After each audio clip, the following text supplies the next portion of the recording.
Always on call and ready to go, the gleaming red mega machines of the fire service are familiar to us all. With their sirens blaring and blue lights flashing, they waste no time on their way to the scene. When the alarm goes off, the fire engines are in action in seconds.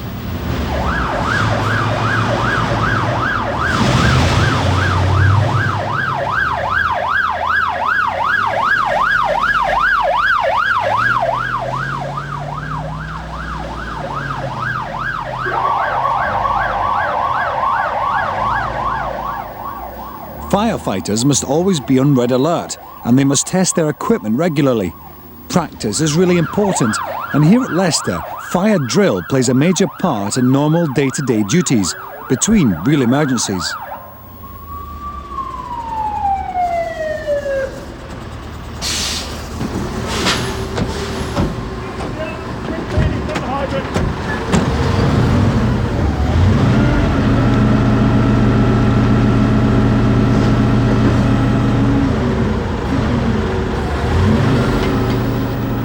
Everybody has their own important job to do, but they must all work as a team. Discipline and obeying commands make the job safer for all concerned. Routines are practiced again and again to make sure they are done just right.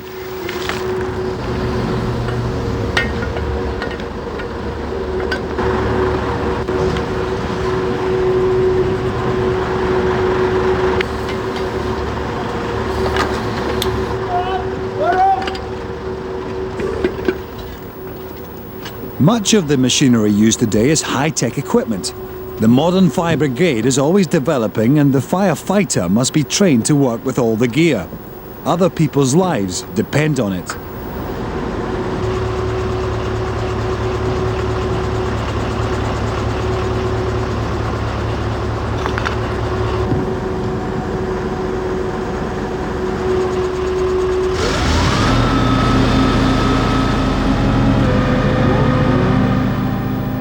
The ground crew may be behind you, you may be strapped in, you know your job through years of experience, but it still takes a lot of nerve and a good head for height to work at the top of a turntable ladder.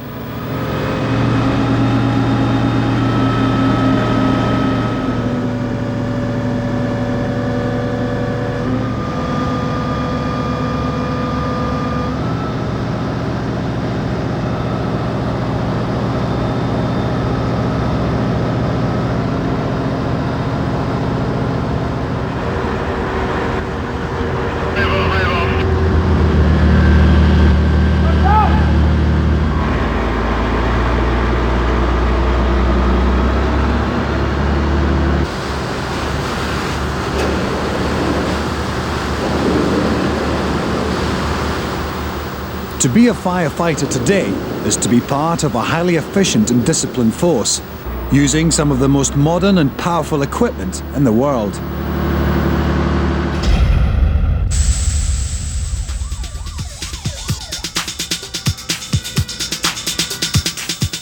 Rescue skills must be kept at top level with constant training and practice.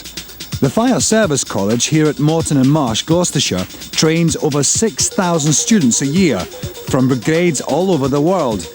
They've created pretend railways, motorways, houses, and even industrial tower blocks, where emergency situations are made as real as possible.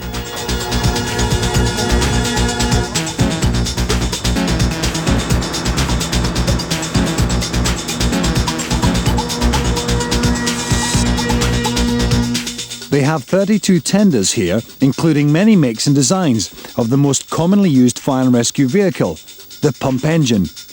They may be made by several different companies, and they may look different from the front, but they all do the same job. At the Fire Service College, they have a big choice.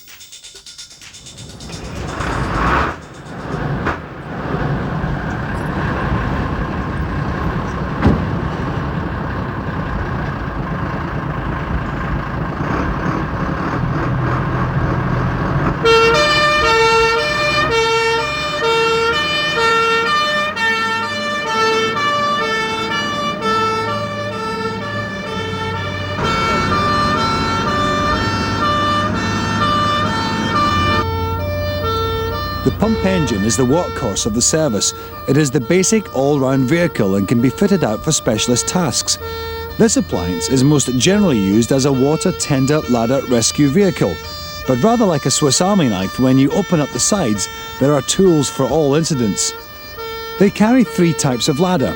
The longest is 13.5 metres. It comes in 3 sections and needs 4 men to use it. The crew includes a driver, the commander, and between 2 and 4 firefighters.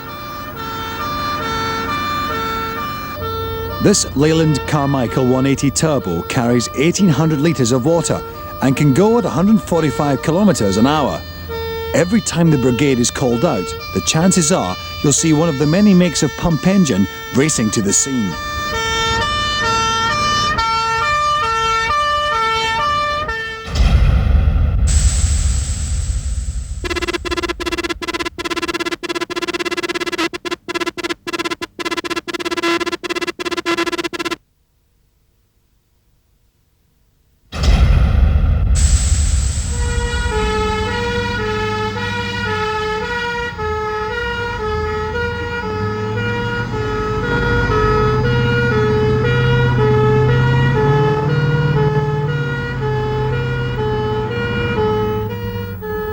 Two pump engines race to an exercise at a domestic house fire.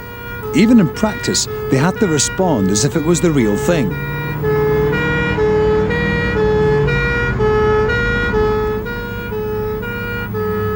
There's no traffic here, but on real roads the driver has to be very careful of other vehicles and can only cross red traffic lights by looking first. He wouldn't want to cause an extra emergency. Pump engines weigh 10 tonnes empty, and with a full load, the driver has to control a 13-tonne vehicle at speed.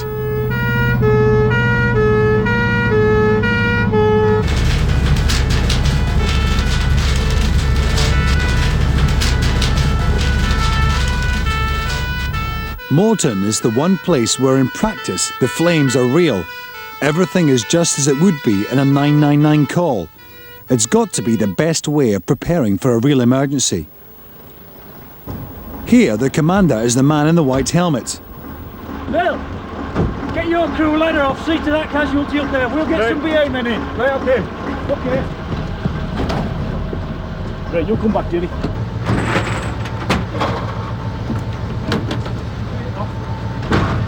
Right, okay. Come on down. Hold it, guys, hold it. Yeah. Okay.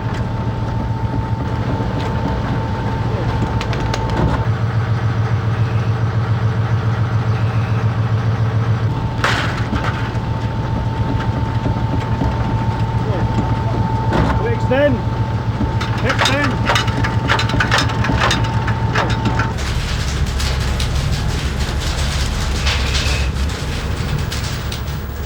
Teamwork is essential because conditions at an incident will be dangerous, hot, smoky and dark, and any person caught inside will be frightened. Firefighters are trained to be calm. Right, we go.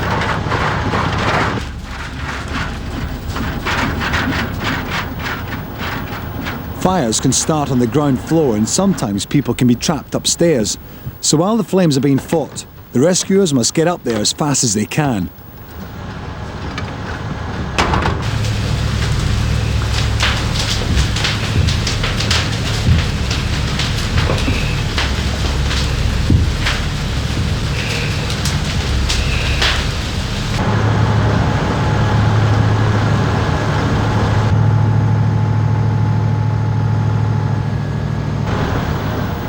The staircase may be burned out, and the only way of escape is from the roof. Firefighters need to be fit because in a roof rescue, they may have to use the famous fireman's lift.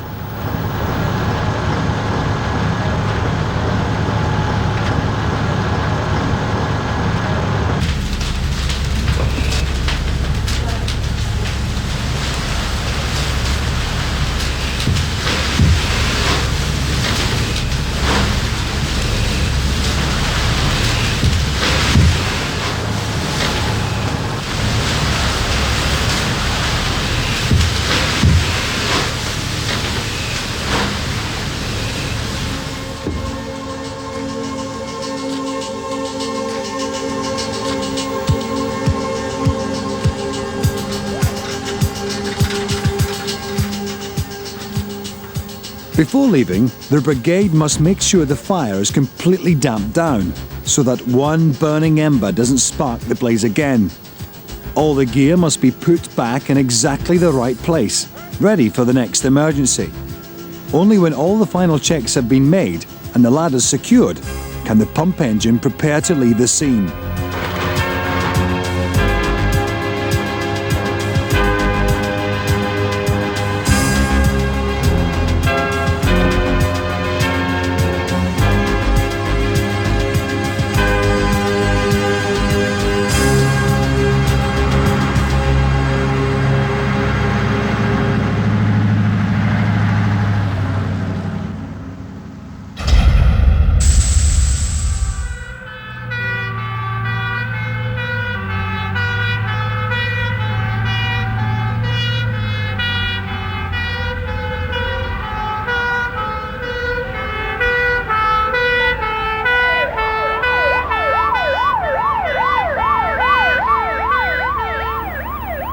As well as putting out fires, the pump engine is used for all types of rescue. Nowadays, they are called out to nearly as many road traffic accidents as fires. The crew needs to be trained for all sorts of emergency, and here at Moreton, they can learn their skills away from the actual roads and screaming traffic. To keep the atmosphere tense, they still use lights, sirens, and real cars. 2 pump engines and their crews must help any passengers trapped in the tangled metalwork. Will the doors open? No, locked. Your side? No, locked. One there, one there. Same the other side. Okay, Steve, break the screen in. Okay, good. Okay, tap it through. Tap it through under control.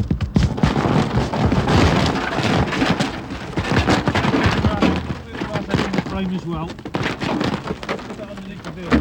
Right, let's have a long spine board in.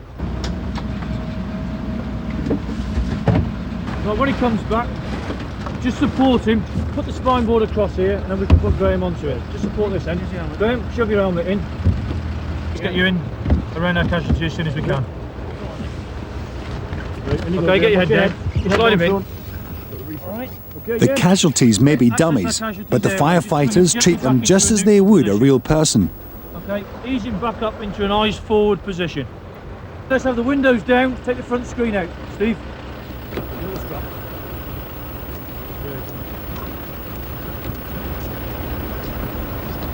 Obviously, when someone is injured, spoiling the car beyond repair is the last thing to worry about.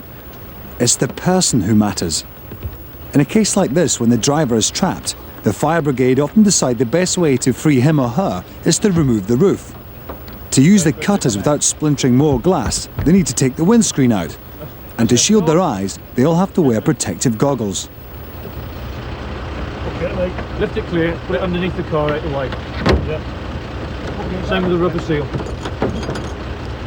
Simon, can you come in and give me a hand with the oxygen? Yeah.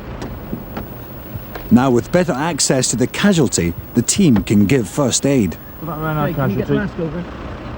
Fellas, as soon as you got the oxygen and collar on, then we'll have the roof off. We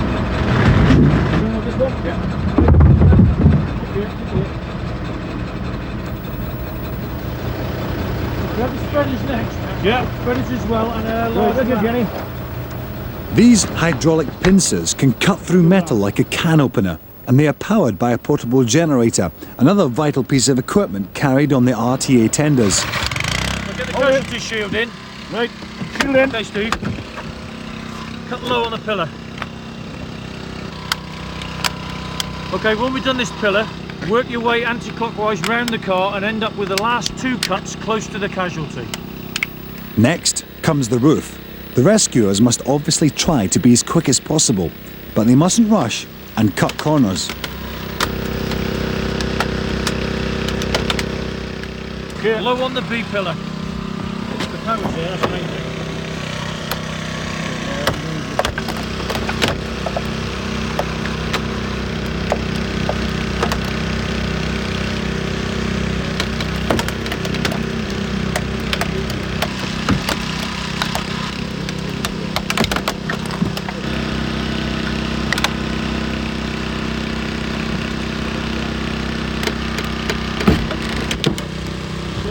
Okay, got it. Hold there. Steve, take over from me here. Mick. Come down there. Steve, use the spreaders, crush the wing there to open up that gap. Get the spreaders in and let's take the door away. Okay, let's go for it.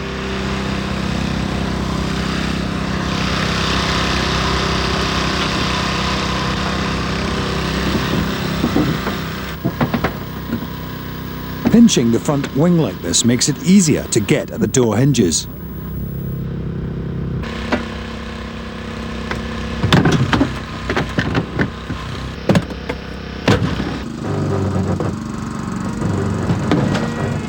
Okay, take the side away.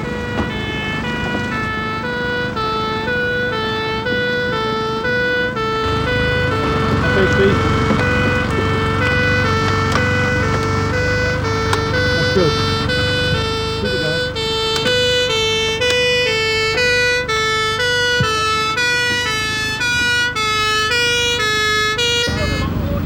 The fire brigade always works closely with the other emergency services, and it won't be long before the driver is free. On a genuine motorway incident, both the pump engines and the ambulances would try to park so that they don't get in the way. In order to keep the traffic flowing freely, where possible, they keep at least one lane open.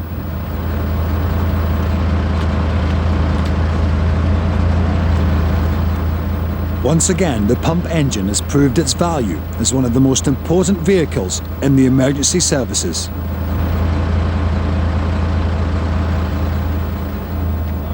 Before leaving the scene, the fireman will tidy up broken glass and put sand on any oil spills to stop another accident happening, while other services will remove the smashed cars.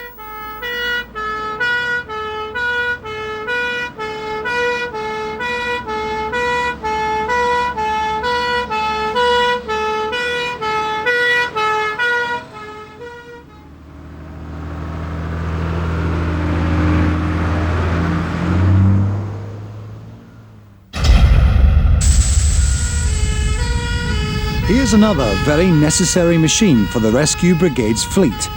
The Chemical Incident Unit may not look much, but it holds special equipment for dealing with situations where there is danger of acid or poison polluting the water, ground, or air.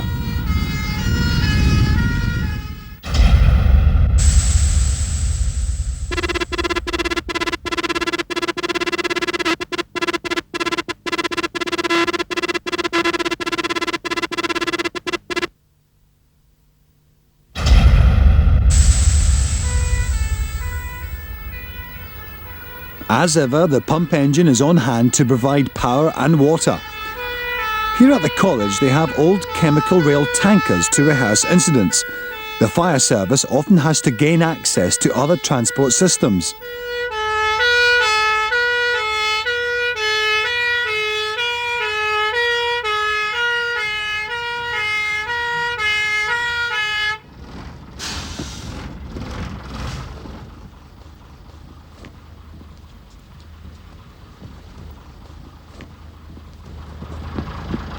Shower set up, Jim, 2BA. Right. Okay, 2BA shower. Okay, decontamination shower unit. One of the college instructors runs through procedures with a colleague as they set up the unit. A possible risk of chemical spillage is that it can spread quickly, and a firefighter could get some of the dangerous liquid onto his clothes or boots and transfer it somewhere else. The unit contains a high-pressure shower which is fed water from the pump engine. Using the workhorse of the fire service, the fire appliance. Opening now the tank valve. On the vehicle, delivering from the tank and testing that we do have water. They must check that it is all working before they risk getting any chemicals on them.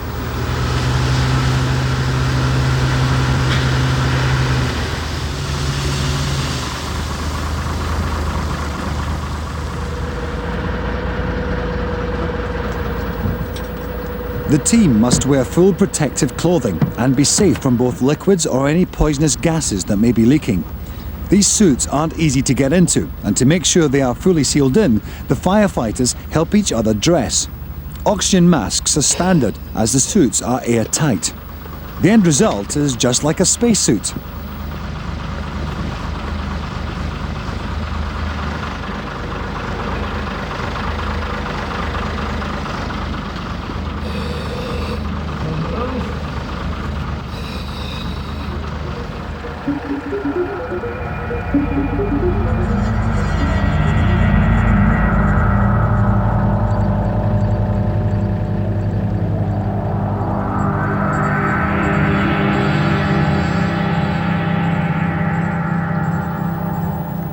They've got to check all over the tanker to try and spot any leaks. They'll also be looking for labels or markings which could let them know what chemical the tanker is carrying. Some are more dangerous than others. Leaked gas is invisible and acid can look just like water. Wherever gases or chemicals are concerned, the professionals must be called in. Very often the danger turns out to be small, but the emergency services can never be too careful.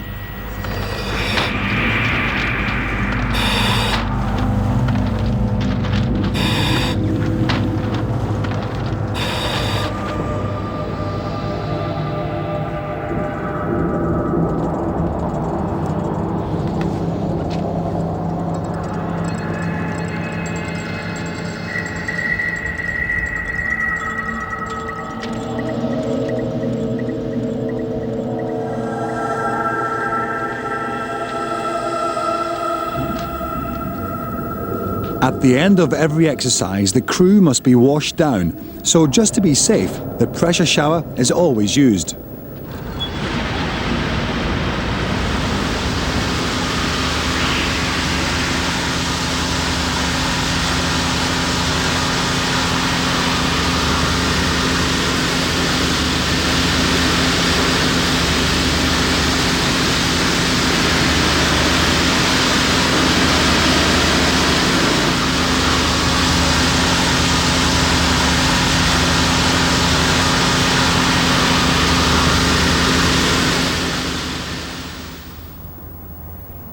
The Chemical Incident Unit is packed with really modern equipment to deal with today's pollution problems.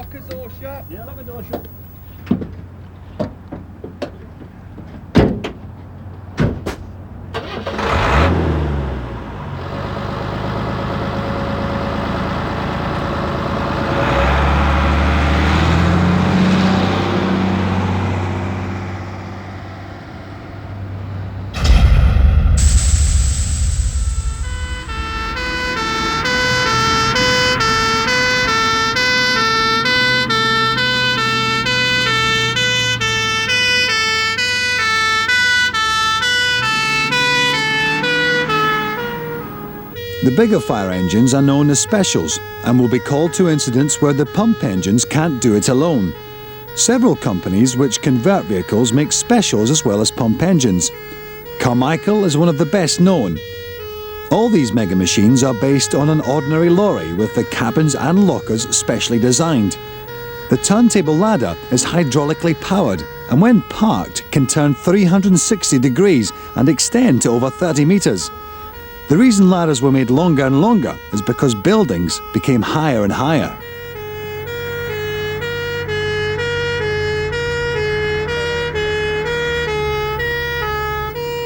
Their main job is for rescue. There is a hose which runs up the side, but water is heavy and the ladders, being made of strong but light aluminium, can be a bit unsteady at the top.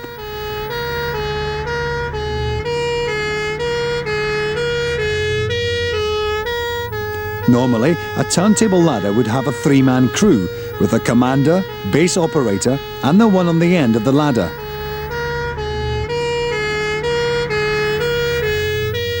If you were high up on the balcony of a burning building, you'd certainly be glad when one of these turned up.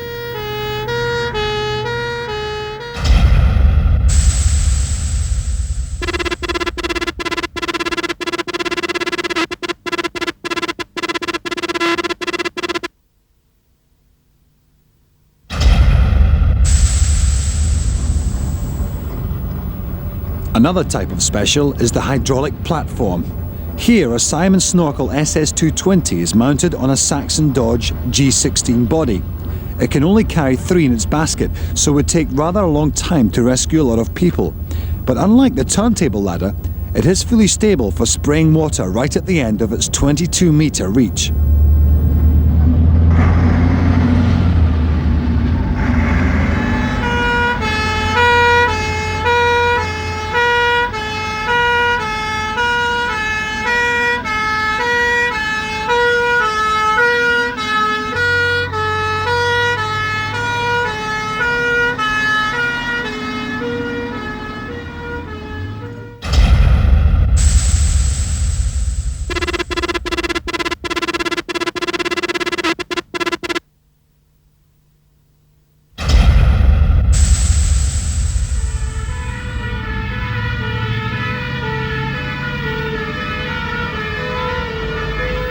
Exercises at Moreton can start some way away from the incident. A command vehicle, hydraulic platform and pump engine respond to a call. Going to a real fire, they'd probably take different routes, so at least somebody would get there if a road was blocked.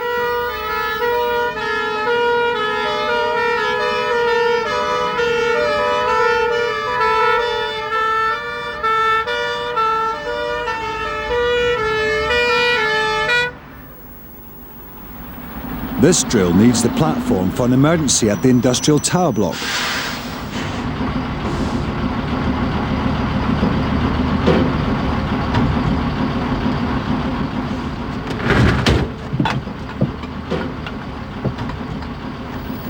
Teamwork is here again. The pump engine gets extra water by plugging into the mains. They carry enough hose on board to reach a hydrant a quarter of a mile away. The pressure on mains water varies, so to keep it regular, it must be fed through the pump engine.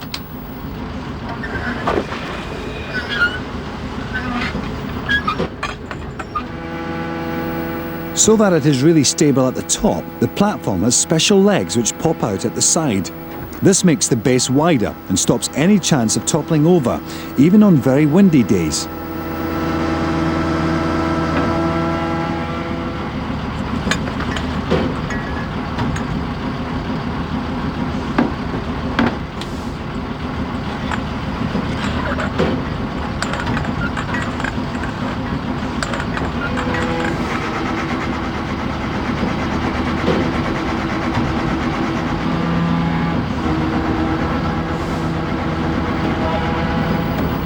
When it's stable, the platform can be connected up to the pump engine for its extra water supply.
Way above the ground, the firefighter's on his own with a job to do. As the saying goes, it's tough at the top. He'll go as close as he safely can, keeping in constant contact with the ground by phone. If this tower was really alight, flames could be licking out feet away. His only protection would be the powerful fountain of water from his hose.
platform can squat in 1 minute the same amount of water as 10 full baths.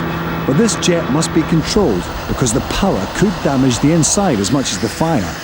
The platform even has a drenching system of its own to make sure it doesn't get too hot near the fire.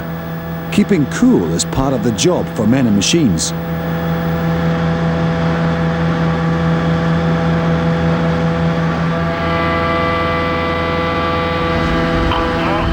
Roger, I'm going to track rate and then bring it down to the ground, okay?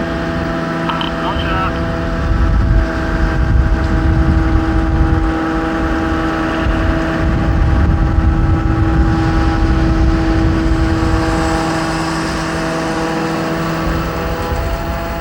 The fingertip controls bring the basket down.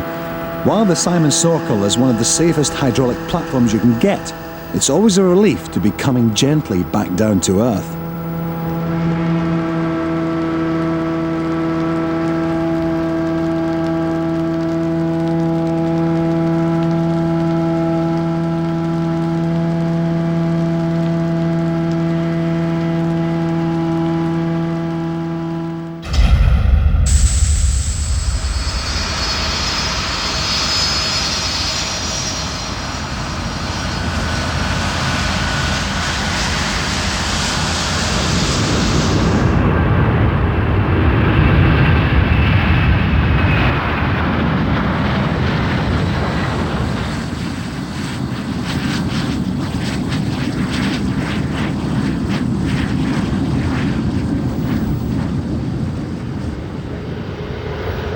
London's Heathrow is the busiest international airport in the world.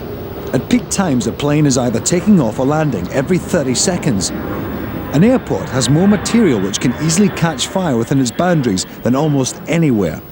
Fire protection is really important, so they have some fantastic fire engines here.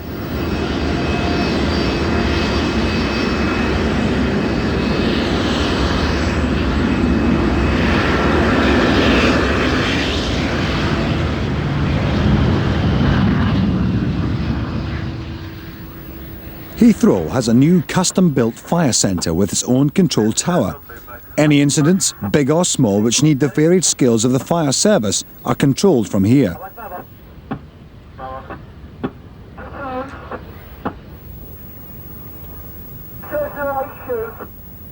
Luckily, actual plane crashes are very rare, but firefighters use extremely realistic practice drills. For exercise, Trident aircraft, starboard engine when alight.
The biggest machine at Heathrow is the Carmichael Cobra 6x6 Airport Crash Fire Rescue Vehicle. It is six-wheeled, rear-engined, and can accelerate from 0 to 80 kilometers an hour in 34 seconds. It can spray foam up to 60 metres from its monitor, which can be reached by a crew member while they're going along.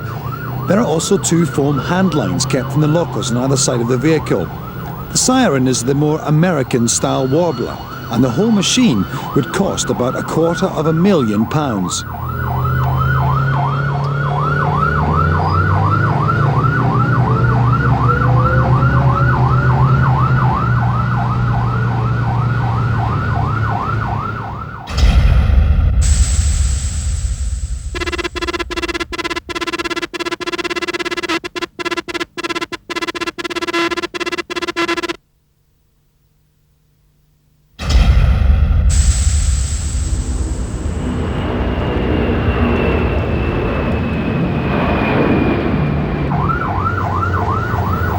If they were attending a real crash, the airport firefighters have permission to cross the runways, with both the tower and driver keeping a sharp lookout for planes.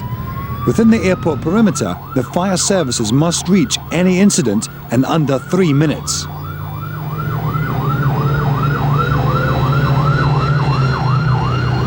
If there is a major incident outside the perimeter, as many as 90 fire engines could be called from all around.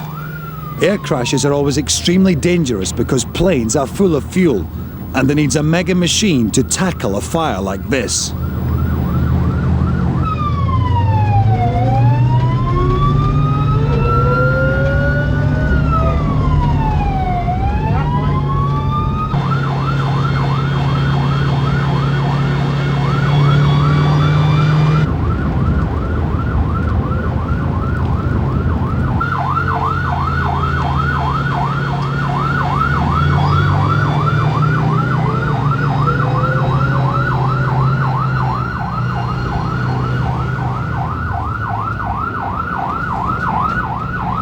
Okay, Jim, I'm going to go upstairs.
Foam is an ideal material for use in airport fires. It's made from a chemical called triple FP, which is mixed under pressure with water inside the tender. What comes out is a film of bubbles which spreads like a blanket and starves the flames of oxygen, putting out the fire. The Cobra is designed to squat half its tank in about a minute and could fill a public swimming pool in 2. A lot of foam in a short time.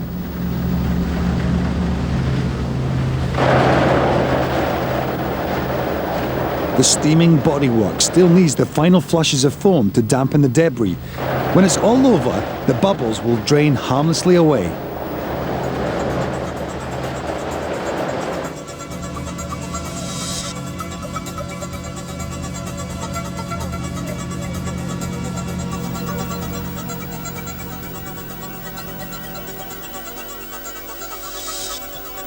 From safeguarding the lives of airline passengers to dealing with fires in houses and factories, from attending road traffic accidents and clearing up chemical incidents, the fire brigade of today relies on its fast, specialist machines to make the world a safer place.